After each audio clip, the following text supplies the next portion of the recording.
Real courage as a leader is really daring to be vulnerable, and it's not easy. Admitting when we're wrong and saying, I don't know. Accepting that you've made mistakes.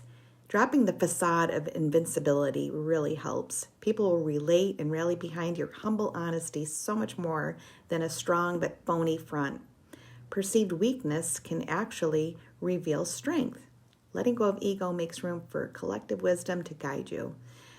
Your humanity and willingness to learn is what builds trust. So leadership takes courage to be vulnerable. I hope you found this video useful. Follow me right here on YouTube for more great content daily. Download my international best-selling book, Be Good, Be Brief, Be Gone, for absolutely free at growfast.club. I say again, download my book at growfast.club for all of my 7-figure growth hacks. Get your copy now while it's still free.